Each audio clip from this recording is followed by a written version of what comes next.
At the end of the day, it's not about what you have or even what you've accomplished. It's about what you've done with those accomplishments.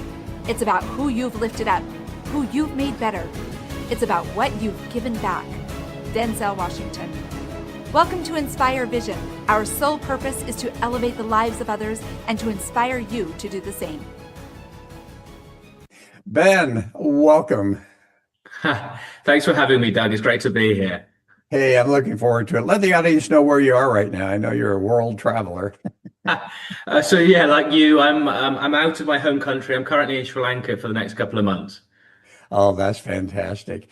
You know, what I find is really interesting is as I've read some things about you and what you're doing, I find it really fascinating that you were very much into business, and I know you still work very much with people in business.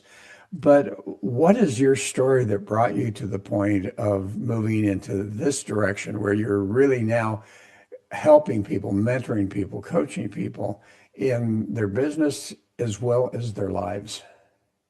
Yeah, for me, yeah, thanks, Doug. It's been a wild ride, really. I think for me, as you said, my background is very much in business. I spent many years, or over a decade, climbing the what you would say corporate ladder, building up the business for someone else, which culminated in the kind of last step, me leading EMEA for kind of a global consultancy, fast-growing consultancy, double-digit millions under management, all of these sorts of things that have the trappings of success, right?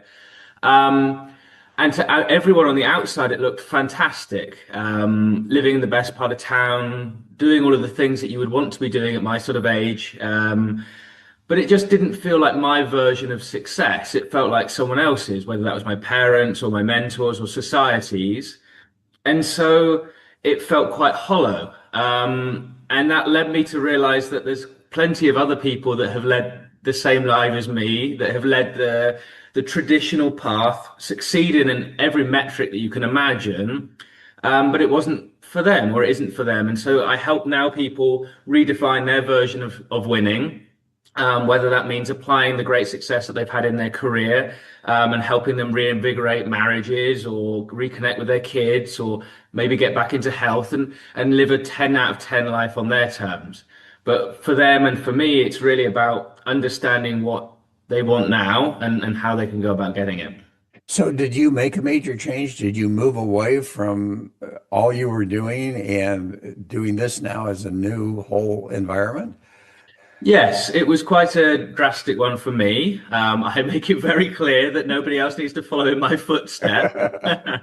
But yes, it was. It was a case of saying, okay, this was a fantastic chapter in my life. It taught me a tremendous amount, and I'm incredibly grateful for having the opportunity to do it. But when I took a step back, it was actually one of my colleagues that asked me, what was it about work that you really enjoy? And I answered, well, it's about the team that I have. I want them to go on and become VPs and fulfill the life that they want. And it made me think, actually, okay, well, if I do this with 20, 25 people at the moment, could I not do this continually with more people if I had a coaching practice in this sort of sense? And so that's what I've begun to do. And that's what I'm doing right now, is coaching people that have achieved great outward success, try and live that inward success, what they've really been looking for, and also extend that to different areas of their life as well. Well, and as you say, making that major change can be really tough. Yeah. I went through that, believe me. And so, and yet, for how successful have you found being able to help people make that change and still maintain where they're at in their professions and their work, whatever that happens to be, versus seeing many of them decide that, you know what, this really isn't for me. I need to make a change. What have you found is the percentage one way or the other?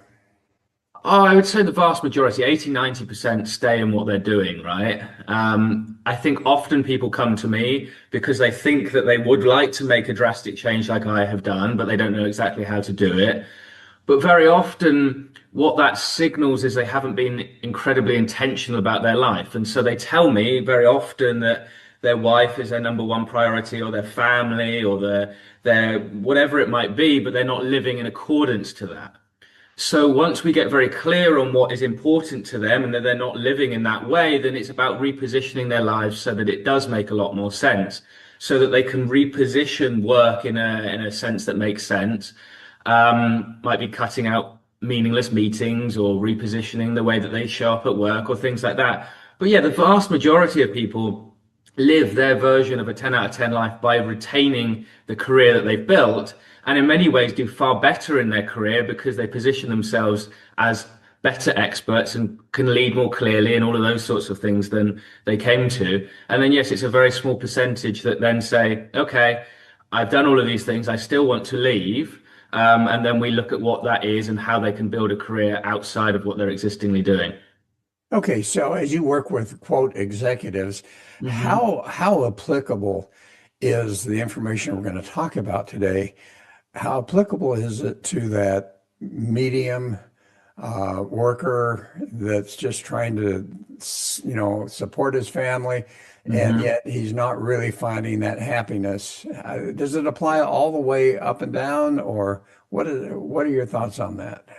Yeah, I think honestly, if you were to distill what I do down to one word, it would be intentionality, right? Being very, very intentional about the life that you live.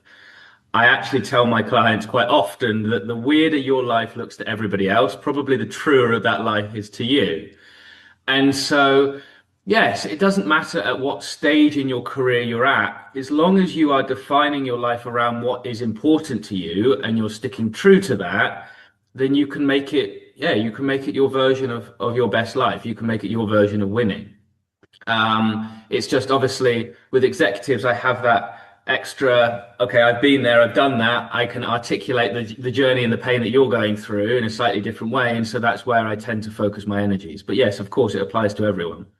So you made a couple comments I want to really focus on. Number Yeah. one, here they are working, whatever profession they're in, they're working and they're being successful, but they're not really happy, as you're at least Mm, finding that satisfaction that you talked about. mm, And yet oftentimes we're told that, mm, I mean, I grew up in a family where the five boys were told by my dad, you are going to be successful, you are going to be professionals, on and on and on. And so that's where we went. And I think mm, so many people have been brought up to know that, get your education, be successful. If you don't get an education, just get yourself a good job. mm, And then you hit the other point where they're doing that and they're not really finding that satisfaction in that piece. mm. But then you mentioned that here's somebody else that says, yeah, the most important thing to me is my family, my children, all of this, when in reality, they're not really living that. Yes. So, how do you help people? I kind of call it the imposter syndrome. I know there's a different definition for that, but I kind of call it like, you know what? We're not living our true life. We're living Mm, someone else's. We're yeah. living what someone else told us we need to do. And even Mm, as you say, we need to be close to our family. We need to do this. We need to love our wives or our spouses or our partners, whatever that is. mm, And yet, as you said, they're not really doing it. So mm, how do we get past this is what you should do mm. and help someone to reach a point of becoming who you truly are, being true to your personal individual values that are innate within you? Mm. Yeah, look, and I completely get it, Doug. Like, obviously, that's what I did as well. I lived society's version of success, the shoulds that we go through. And yeah, I look, obviously being in Sri Lanka, I see the importance of education as well. You very often in the West, in North America, in England, whatever, we say, oh, education isn't so important anymore. Everybody just goes out and starts a business and things like that.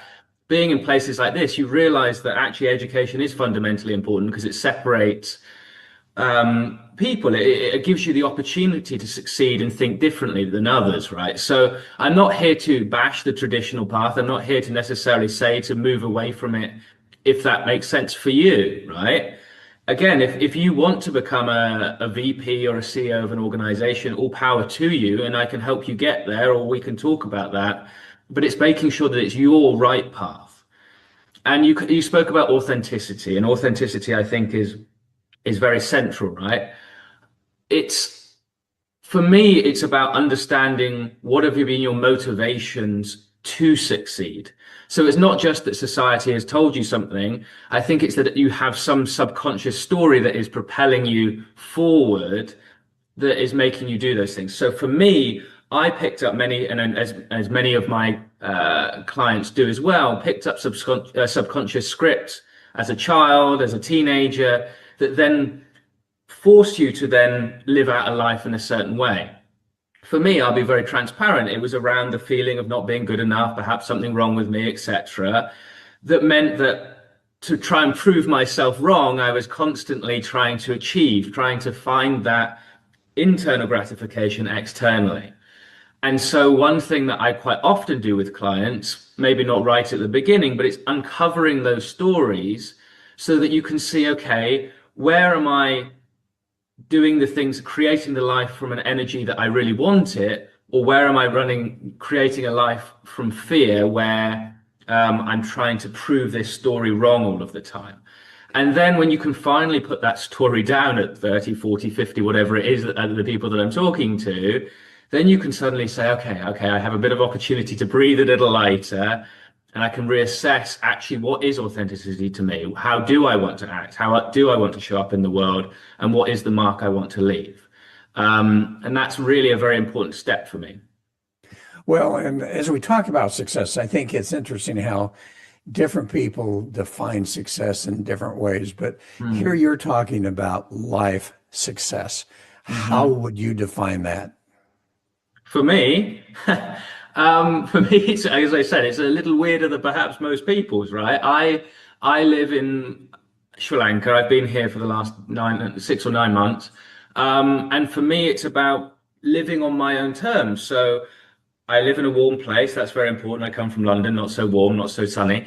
Um, I want to make sure that I can get out, go to the beach, go for a swim, spend time with my partner. She's obviously a fundamental part of my version of success. Make sure that I contribute to people's lives every day in the way that coaching enables me to do.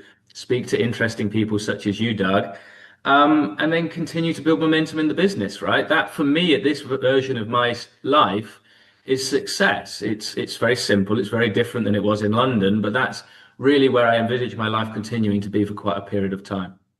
Do you find that there's a general definition for people as you work with executives, as you work with Mm, other people, do you find mm, that, as you said, they're so busy in their work and that seems to be the thing they need to do? And we will go into mindset a little bit more mm. in a while.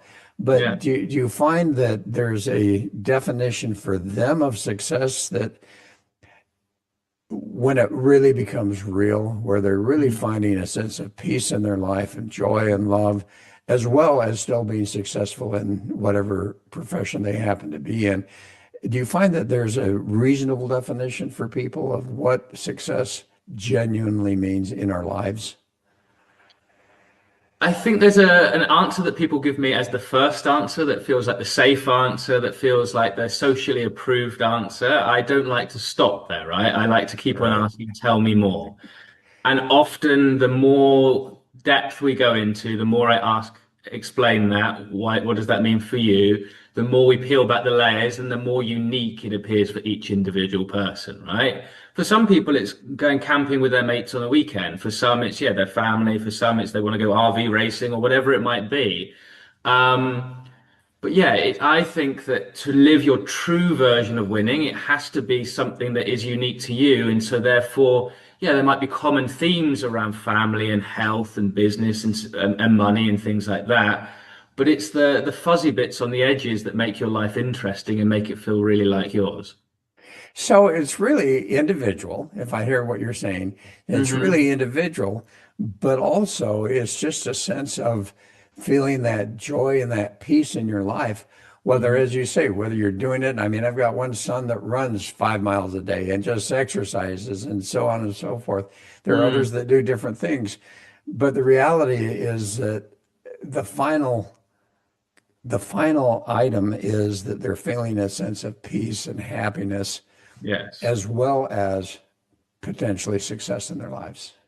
Yeah, for sure. For sure. It's a I think peace and happiness and like fulfillment, freedom, these are the things that people very often come to me and say that they want, right? I think fulfillment again can be broken into like love, connection, joy, aliveness, right? When people start to get these emotions into their lives, life starts to feel a lot more fun and you actually get to play a lot more with it, right? And very often for me, it's giving people permission in many ways to have a larger vision for their life and what it can mean. It doesn't have to always be as conservative as many people play it. And so, okay, what is that thing that you did when you were 10 or 15 or whatever it might be that you really enjoyed that you've put in the closet because it didn't seem socially acceptable anymore? Maybe go and try that if that's something that you really love to do. I don't know what it is for anyone. I'm not here to prescribe anything. I'm here to interrogate and to ask questions and to draw out the insights from them.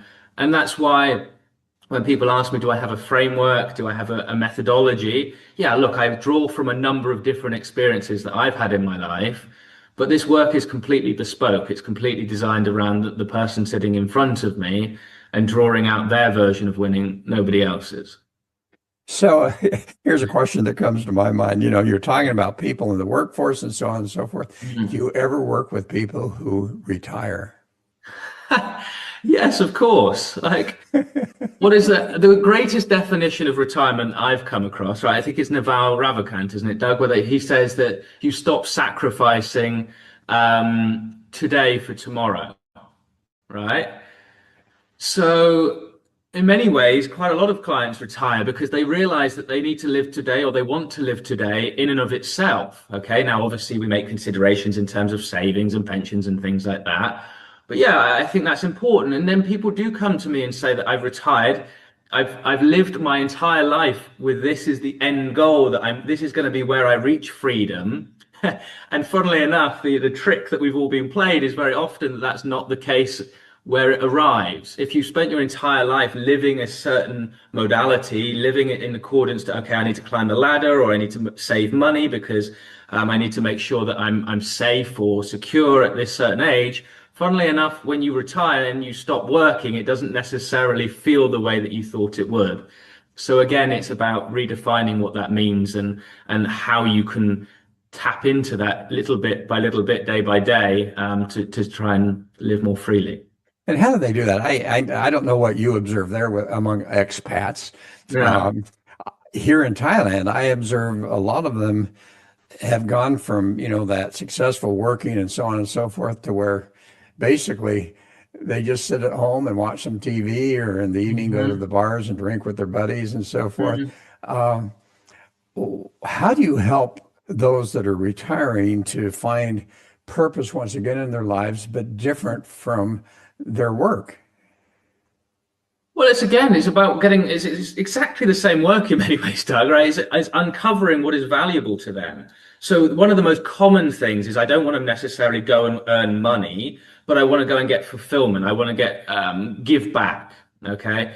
So it's looking at their values. It's looking at understanding where they've come from, what their experiences are, what they would enjoy doing, and just finding small ways that they can do that. It might be going and volunteering in a old people's home once a week. It might be starting a walking club in their local community.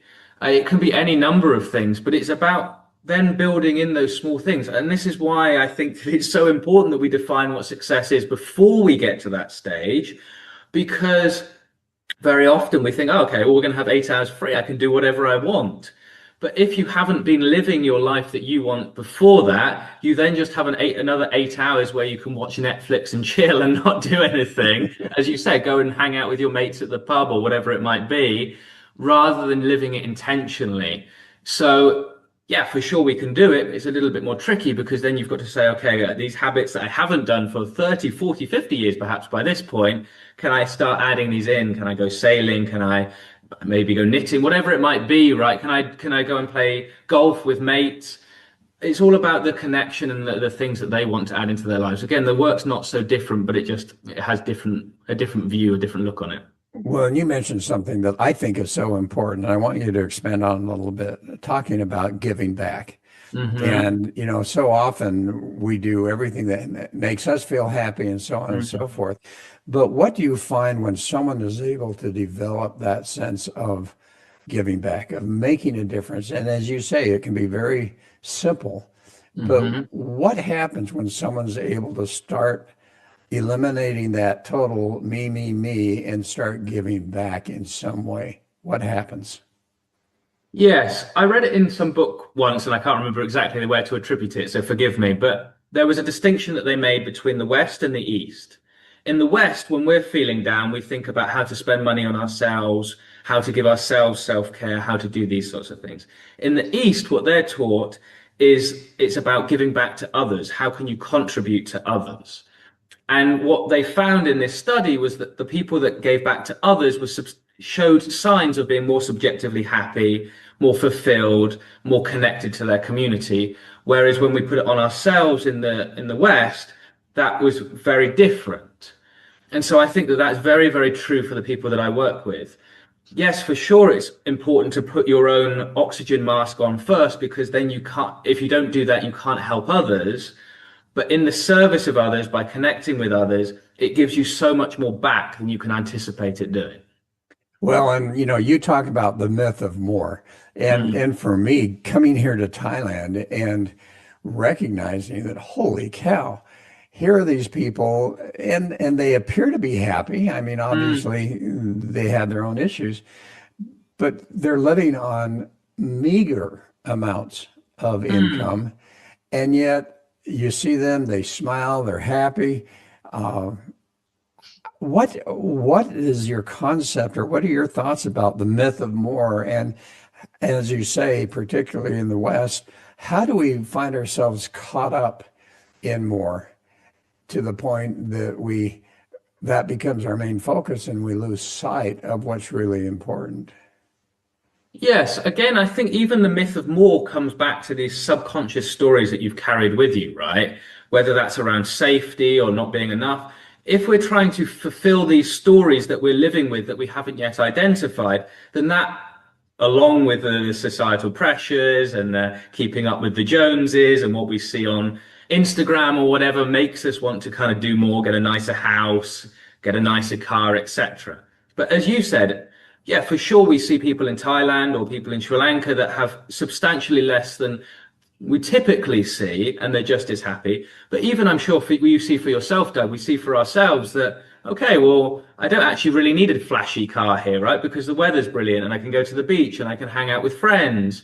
I don't really need a huge house because, okay, well, I've got a place with a pool and I've got a spare room. What else more do I need, right? And so, yeah, about realizing for people and making that connection with people that if you're not happy where you are, adding an extra zero to your bank account or adding an extra 3 rooms to your house probably isn't going to do it. So, what does happiness like for you? How can you get that now? How can you feel happiness internally so that you don't have to try and garner it externally? And again, the way that I extend the feeling of more in my work is I said that most personal development is talking about being more, trying harder, getting up at 5 a.m. and doing your morning ritual or whatever it might be. And I said that that's just not true for most of the people that I work with. Most high performers are already maxed out. I know that I was when I was in work. It sounds like you, Doug, when you were working, were doing a lot of things already. So the idea of doing another thing, another effort to kind of create the life that you want seems fruitful, at least in the first instance. So I start by stripping the things away that aren't serving you, that are holding you back. That might be limiting beliefs, that might be where you're spending your time, it might be any number of things. But I think removal as a first stage is often a very interesting step to start with.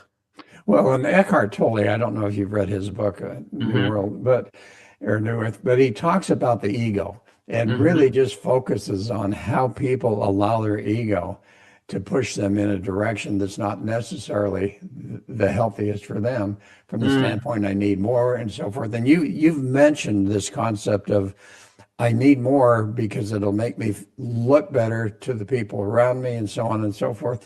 How do you help people to understand that there's a healthy ego and Hmm. then a not so healthy ego, and to be able to develop that mindset and that concept of having a healthy ego and Mm. finding that sense of purpose and happiness and start to eliminate, as you say, I need a bigger house, I need a bigger car, so on and so forth.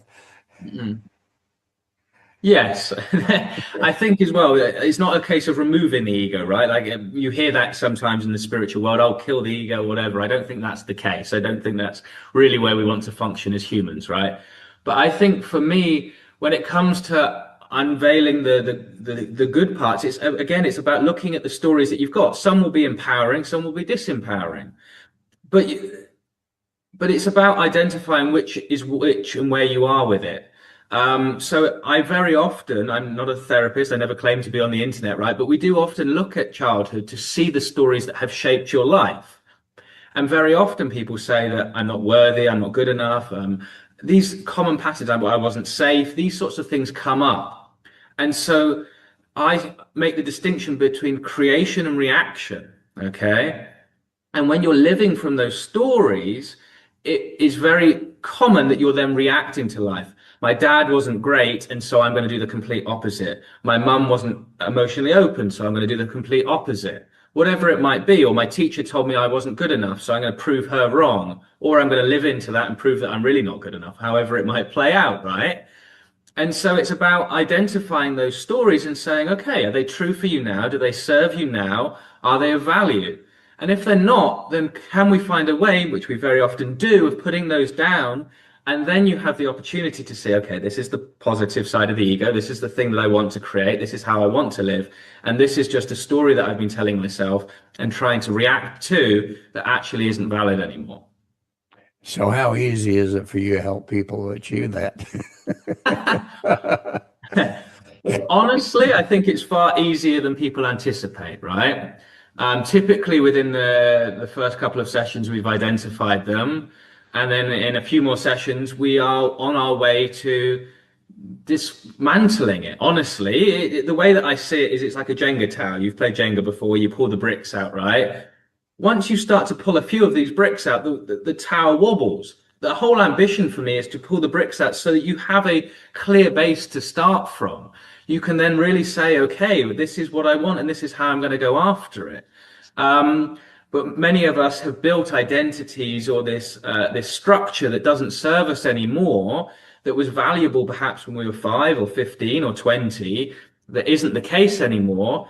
And if it's not the case, then why are you still living it when you're 35, 45, and 55? And I think, not to bash on therapy or anything like that, but we're very often taught that how to manage these symptoms, how to manage the way that we are with things. When I just think, okay, well, let's get rid of it and start again and see where we can get to. And of course, it still rears its head. If you've lived in a pattern for 20, 30 years, it comes back. It still does for me. I am not living a perfect life by any means, Doug. It's a life that's true to me, but it's about understanding that, yes, okay, it might come back to some degree, but I know that this is a pattern now. It's how do I live with it, and how do I continue to push forward in the life that I want, rather than just managing symptoms or anything like that. Does that make sense, Doug? Well, it does. And you really are getting to this focus on awareness mindset because, as Hmm. you say, it's one thing to always be triggered by those Hmm. subconscious situations or Mm. by even society in the present time. But Yes. it's another thing to recognize that, all right, it's coming up, and to have the ability to say, all right, that's not Mm. true. That's just one of Yes. those triggers for me. And to Hmm. be able to put it aside and not have it totally affect you. So, talk a little bit about mindset awareness and how important that is for someone and how can they really achieve that? Well, the first step, as you say, is awareness, right? I think that I really identify with Carl Jung's quote of, until you make the unconscious conscious, it will run your life and you will call it fate.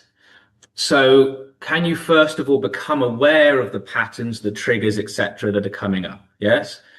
And then I think you spoke about it beautifully in a previous podcast with the lady that was talking about love and how to think about love. You talked about how, okay, am I getting triggered by this moment or something that happened to me a long way back in the past? And that gap where you can spot the difference between what's actually causing the response and what actually is incredibly valuable. And that gives you space to say, okay, I have the opportunity to react differently. I have the opportunity to be a different person in this moment. And it's like going to the gym. As you do that more and more, you get stronger in that muscle of not reacting instantaneously. And then, yeah, that's the first step of the work. That obviously, my anticipation as we go through this is that we lessen that story so that the reactions become less, and your muscle to spot the gap becomes even stronger, so that you aren't getting caught in these trigger points so often, and you live a more and more free and fulfilling and peaceful life. So, how many times do you observe as you're working with an executive Mm, that is, married or in a relationship, and mm, you mentioned your own? yeah. How does this help to improve relationships? Not only Mhm. those real close personal ones, but even relationships with people that are friends and so on and so forth. Mm. Well, does it not improve everything? If your relationship with yourself is better, if you're less reactive, if you're able to be more present, if you can therefore listen better, and rather than thinking about the right thing to say, you're actually responding and being part of a conversation with someone, does that not change everything? In my perception, it does. It changes your relationship with your wife, with your kids, with your family. And as I said before, this is not about giving up ambition. It's not about slaying that ego, right? You still, in many ways, you're an executive. You want to continue to do well. You still want to be good in business. And this serves that because it means that you can show up more as an authentic leader, which authenticity has been shown to have a very, very high frequency level. That means that you can get people along on the journey. It means that you can probably lead them better. It means that you're more open and receptive to feedback, which probably means that you progress quicker and earn more and do all of the things that you want to do on the side as well, right?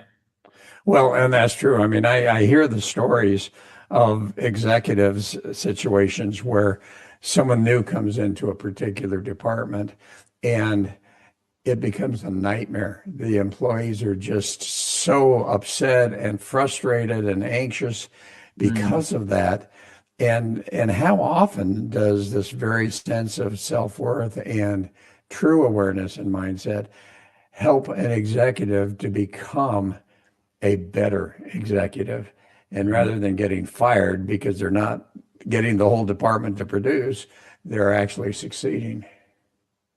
Well, I think 100% of the time, if you can be there more balanced, more centered for yourself, what ultimately are you doing? You're modeling things for your teams, right? And if you're steady in a storm, if you can think clearly when things are going wrong, if you can lead with confidence and conviction, then you're modeling the right actions for your team, right?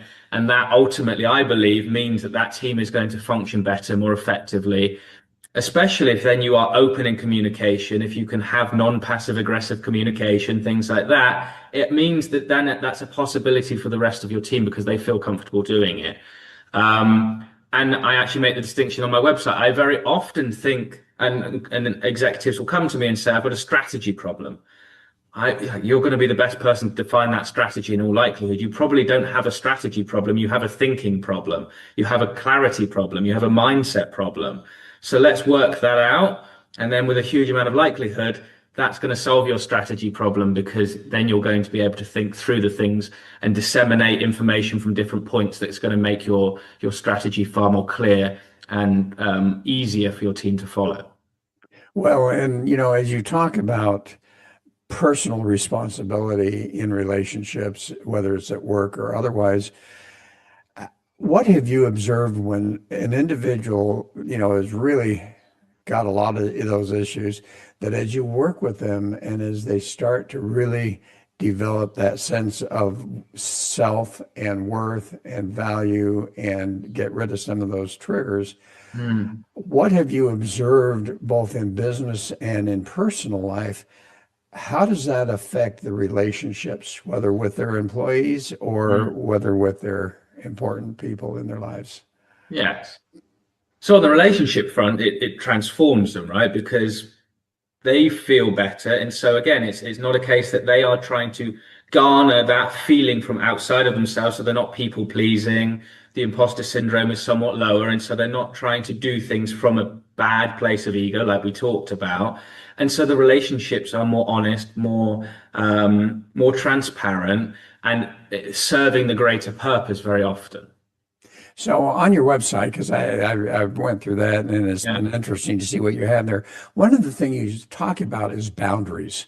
And I'd love for you to share that because I think so many of us experience this boundary issue and don't really know how to set boundaries in our lives that allow us to really be happy and not be affected and be at the effect, as you say, of other people and other situations. So I take a slightly interesting stance on this, right? Again, I think that we often say that we want these boundaries, the type of people that cross our boundaries or whatever, right? It's very often very important to be clear with boundaries, etc., to say this is how I want things to be and be clear with people in terms of the communication. But I also think that it's very important to look internally about that, right? Because if things are triggering you, if you're getting a response that you don't want from outside of you, it's often an indication that you haven't fully reconciled or integrated a view about yourself. Yes. And so again, the work that we will do is understanding why does that cross your boundary? What about that is it uncomfortable for you to sit with? And can we identify what that is so that when that shows up, you don't get triggered by it, but you can communicate clearly why that doesn't sit with you properly. And so, yeah, it is about defining them. It's about being clear about them, but it's also understanding why is that impacting you? And then how can you communicate that clearly in the moment rather than from reaction, but just from, okay, this is how it is. This isn't a great thing for me for X, Y, Z reason. Let's move forward in a more constructive way in the future. Well, and another comment that you have on your website, which really resonated with me, is this concept of find joy in who you are, not just what you do. Yes. And theologically, which I'm very interested in, it fascinates me that we're taught so much by various religions that do, and I think that affects a huge amount of people versus becoming, be. And so what are your thoughts on that? And why do you have that on your website? What have you observed and the importance of becoming who you are rather than just doing? Yeah. A silly example that I give is I was having this conversation with a client the other day, and we were talking about how very often you hear about people that look ludicrously successful from the outside that have perhaps taken their companies to IPO, they've rung the bell in New York or whatever it might be. And then they speak about on the other side of it, they feel lost or confused or unhappy because they thought that that achievement would make them feel the joy that they had been delaying for so long. And the conversation developed into saying, okay, well, what ultimately is that? Well, that's the ultimate victim mentality. I will only be happy when you've made a contract with yourself to say, at this point, I will allow myself to feel those feelings of joy, right? And again, it's perfectly natural, right? I experience this myself to this day, even though I talk about this day by day. Even when I quit my job, I talk about it on my LinkedIn, I had a business plan written up for this business that I was going to start, that was going to make me millions of dollars, that I was going to sell. I wasn't going to enjoy necessarily the business while I was doing it, but I had the skill set and the aptitude and all these things to make it happen. And then it wasn't until, again, I did more and more of this work with myself that I realized that I was still, even though I had changed my circumstances, I was still running this script that wasn't serving me. And I was still saying, on the other side of this, there will be happiness, there will be peace, there will be joy. And then I just thought, okay, well, why don't I just circumnavigate all of this and just go and do the thing that I want to do, which is coaching people, which is connecting people, which is kind of having them a more fulfilling and joyful life day to day. And so, yes, I'm not asking people to, as I said, to come and do what I've done, but it's, can you get more joy into your life now? Can you do more joyful things? Can you spend more time being silly with your kids? Can you go and spend more time playing racquetball or squash with a friend? Can you go camping with your buddies? Can you go and do these things with your wife? Whatever the joyful thing is with you now, don't delay it. Don't make that agreement with yourself that it's somewhere distant in the future, because invariably there will be more steps to get there than you realize. Can you build that into your life now and live that now? Any stories that you can share that really show an amazing transformation of an individual without naming names? Yeah, of course. I think there's so many transformations. I think I'm in the transformation business, right? So that's what we aim for every single day. But yeah, I think there's just I'll just talk about the ones that are reviews on my site or on Google or whatever, because I think obviously people have given permission for that. But there's one lady that when I met her, she wasn't my traditional client necessarily. She actually had good success in a career, middle management, etc., in marketing. But actually, when I met her, she was quote unquote homeless, right? She was moving from house to house, trying to keep costs down, living in Amsterdam, quite unhappy, etc. And what we've done for her is she now lives in Bali, so probably not too far from you, etc. In terms of geographically in Asia, right? And she now does more fulfilling work on the side. She's a coach, she does work, but she's actually now on the precipice of then signing a six-figure contract to go and work with a business. So for her to take her from where she was to where she is a radical transformation. And we didn't do that just through defining a CV or defining her worth. We did it again by understanding what was her joy. Where was she living in reaction? What are the things that are holding her back? That sort of thing. I worked with another guy, again, he's recently left a review for me. When we first started speaking, his apartment had actually been bombed because he lives in Israel, right? And he then has radically transformed his life. He set up a business in Dubai. It's in accordance with the life that he wants to live. He's closer to his daughter. He's got a fantastic relationship with his wife, all of these sorts of things. And then another one, a business owner, her story was that business is hard. And so she was doing everything within her power to make the business that she was running as complicated as it could be. And so when we removed that story, not only did her business triple, but she also had far more ease in her life because it wasn't always about making it as complicated as it could be. We pointed out all these areas that would make her life so much more simple, so much more easy for it to run.